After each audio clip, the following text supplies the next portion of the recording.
On a vu une transformation radicale entre une publicité qui était vraiment que du branding, où on associe une marque à un média avec un maximum de visibilité. Et pour moi, c'est l'archétype du Super Bowl, quoi. C'est l'extrême du branding. Et on dérive grâce au digital aujourd'hui, de plus en plus, avec des budgets qui sont transférés vers de la pub très individualisée. C'est-à-dire qu'on parle à quelqu'un, quel que soit le support où on lui parle. Et finalement, on s'intéresse de moins en moins au support sur lequel on communique avec lui et de plus en plus à ce qu'on lui dit. Et nous, on vit cette transformation ici, évidemment. Le RTB a contribué à ça puisque ça a ouvert les inventaires publicitaires.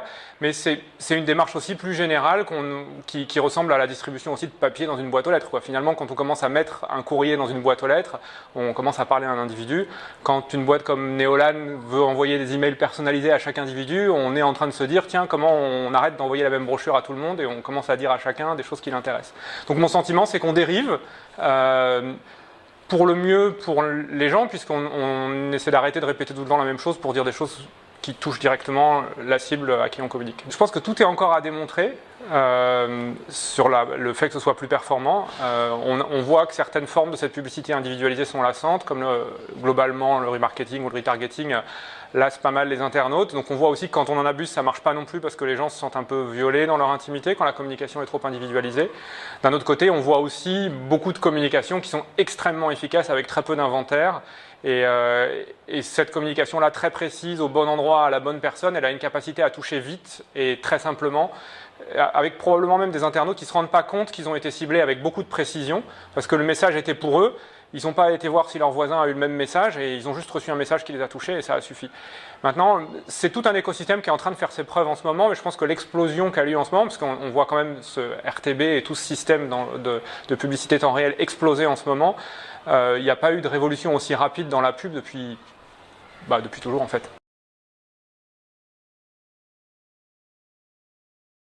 Je pense que la clé, c'est quand même de moins répéter et d'essayer de dire des choses plus intéressantes aux gens. Et donc, c'est une publicité qui s'apparente plus à du contenu, c'est une publicité qui rend un service, qui est plus concrète, qui consiste moins à répéter « regardez comme je suis beau et comme je suis mieux que mon voisin », mais qui a une vraie proposition de valeur immédiate. Voilà, je le vois la transformation par là et je pense qu'il faut moins de publicité. Et la vraie transformation de la pub, ce sera moins de publicité. Et c'est très difficile aujourd'hui dans un marché où les inventaires sur Internet vont en augmentant quasiment x1,5 tous les ans. C'est incroyable l'augmentation de l'inventaire. Donc la tentation d'augmenter la quantité est très importante et à mon avis, ça aboutit à une très grande baisse de la qualité des messages.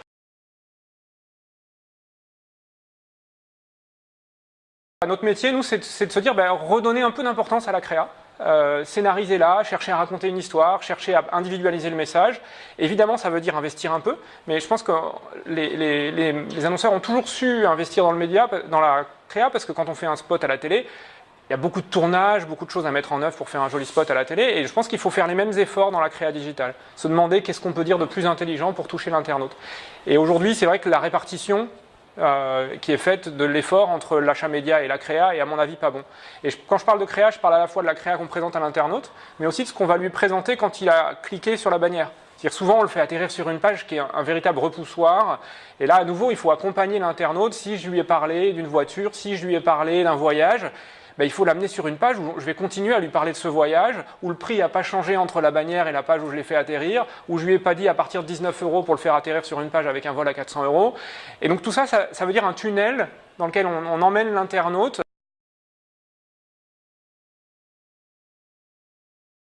À qui ça va servir ce genre de choses? Par exemple, ça va permettre de te présenter dans une publicité une voiture d'occasion dans la concession la plus proche de toi. Plutôt que de te dire Renault c'est bien, on a 50 000 véhicules d'occasion en France, on va te dire ça.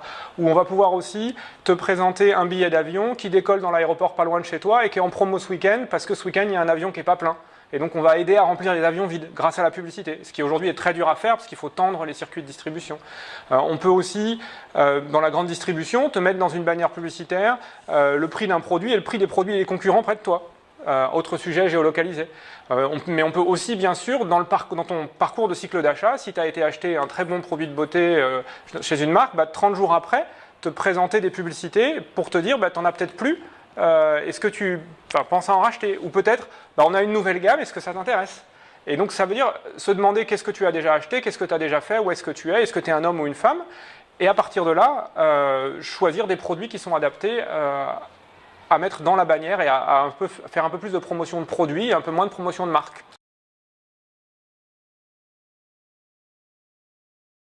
Je pense que dans la publicité digitale, la data, c'est le trésor de guerre. C'est le truc incroyable que la publicité digitale a permis de générer.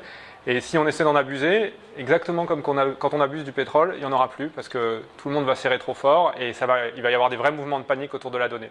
Donc finalement, nous, comme tout le monde sur ce marché, il faut qu'on devienne respectueux de ces données-là et qu'on apprenne à exploiter de façon pérenne cette donnée. Et je vois là-dedans une approche très écologiste des choses. C'est-à-dire qu'il ne faut pas en prendre plus qu'il y en a qui se régénèrent et il ne faut pas chercher à l'épuiser. Parce que si on essaie d'en prendre trop, les gens vont se défendre avec des ad-blockers, les gens vont ignorer nos publicités. Et donc je pense que tout l'écosystème doit comprendre et doit apprendre à s'autoréguler autour de la donnée et on sera les premiers à vouloir rentrer dans un système de régulation. On est les premiers à respecter totalement toutes les règles du marché, mais elles ne sont peut-être pas suffisantes encore. Parce qu'il y a déjà aujourd'hui beaucoup de débats à tous les niveaux sur ces données, sur les cookies, sur qui collecte quoi, qui rassemble les données.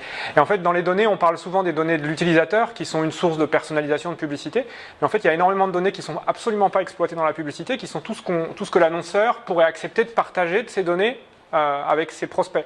Les stocks produits qui lui restent, les prix de ses chambres d'hôtel, le prix des billets, le nombre de places qui restent dans le prochain vol, et toutes ces données qui sont utiles à l'internaute et qui améliorent la publicité, elles peuvent finalement améliorer grandement l'impact d'une publicité sans pour autant se faire au détriment de la vie privée. Et c'est une opportunité dans les données qui finalement est aujourd'hui inexploitée dans la publicité et je pense qu'il y a encore beaucoup de choses à faire avec ça.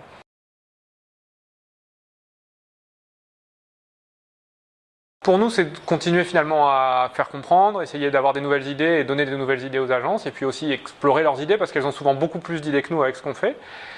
Et puis si on regarde un peu plus loin, je pense qu'il faudra faire ça sur la télé, quoi. C'est-à-dire comment on fait pour que la publicité qui est à la télé, au milieu d'une émission, ce soit peut-être pas la même pour tout le monde, mais qu'on commence à réfléchir à est-ce qu'on peut individualiser les messages un peu plus, individualiser les modèles de voitures qu'on propose, individualiser les offres des commerces locaux, individualiser... Et donc le futur de l'individualisation, il est peut-être de sortir un peu du monde du digital, comme le RTB est en train de sortir un peu du digital pour passer dans la télévision.